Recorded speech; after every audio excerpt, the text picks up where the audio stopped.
This time on Low Boost, we step out of the C5 Corvette for a few minutes at Limerock Park to take a look at this awesome 996 track car.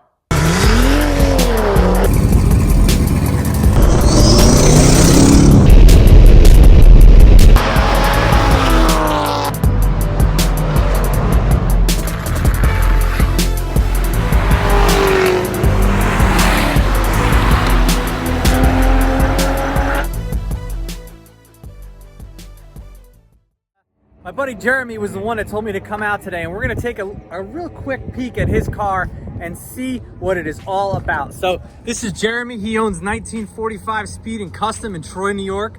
If you guys have never heard about them, check them out on Instagram. They're on Facebook. They do some awesome builds. I'll put a few of the pictures of some of his builds in the video so you guys can see.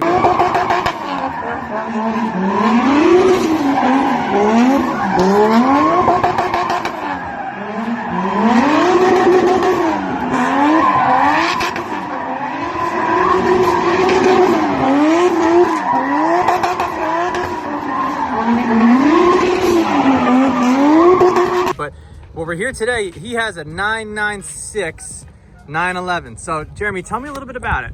Well, I bought the car a couple years ago, mainly because I wanted a car that was inexpensive, that was cool to, just look cool, and something that drove really well.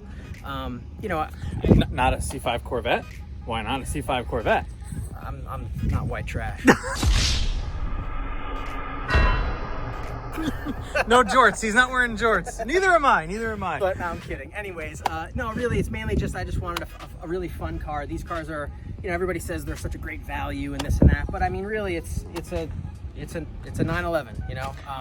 They're the most inexpensive 911s, but to me, I don't even care. It's so fun. It's I've never had a bad time in this car. My girlfriend has an M3, and we like to go on Sunday drives and stuff. So.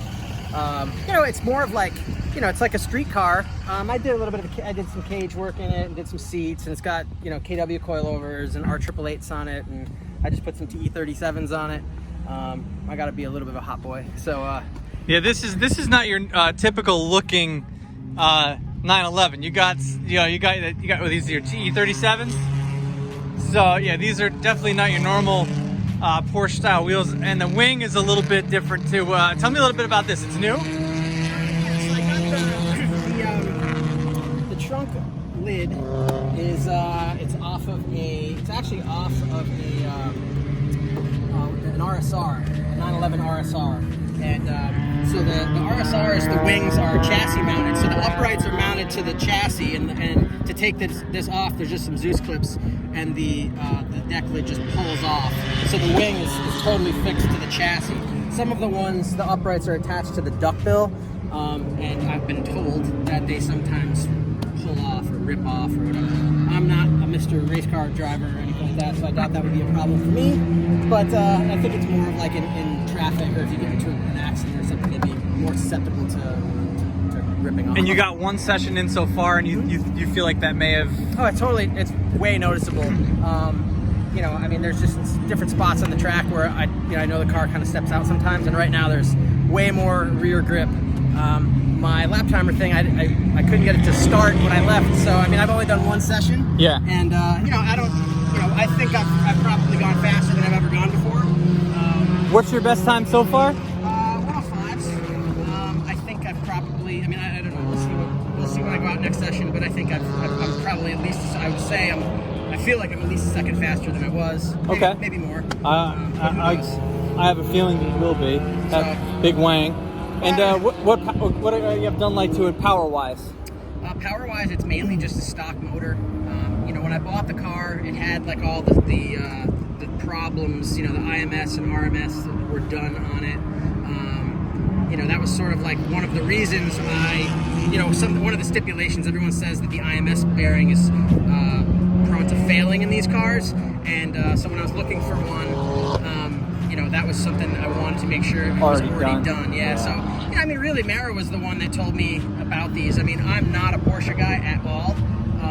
I even feel corny saying Porsche because I feel like I'm trying to say it's Porsche. Right. So, but really, it's Mara has her M, and I wanted to have a car that I could go drive around.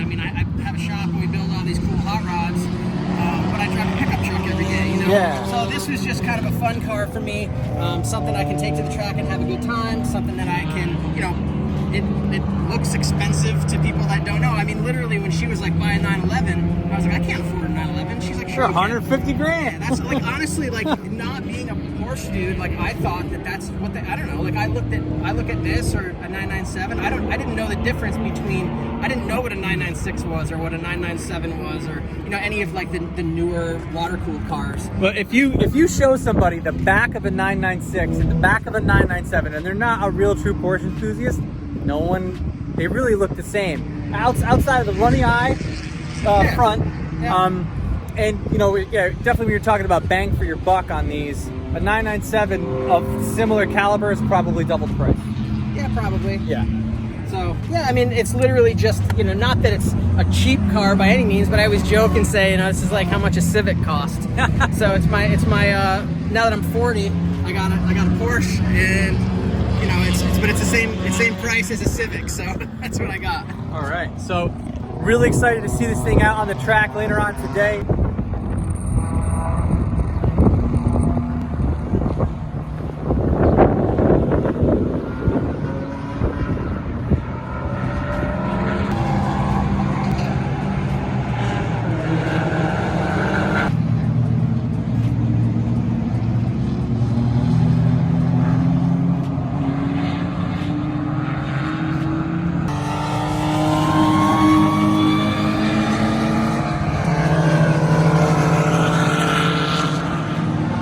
He's already got one session in. They won't let me in the car with him for social distancing reasons, even though we're pretty close right now. I don't know what the deal is with that, but yeah. So thank you guys very much for watching. Make sure you guys subscribe to Low Boost Films. Make sure you check out 1945 Speed and Custom on their Instagram, on their Facebook page. They got a ton of really cool builds. I personally love this 1965 Mustang convertible that they're doing with the Coyote swap, right? Yeah, it's got a Coyote. That's it, with a Coyote swap in it. They just painted it, so make sure you guys check that out. That build is going to be fire when it's done. So thank you guys very much for watching. I'll catch you in the next one.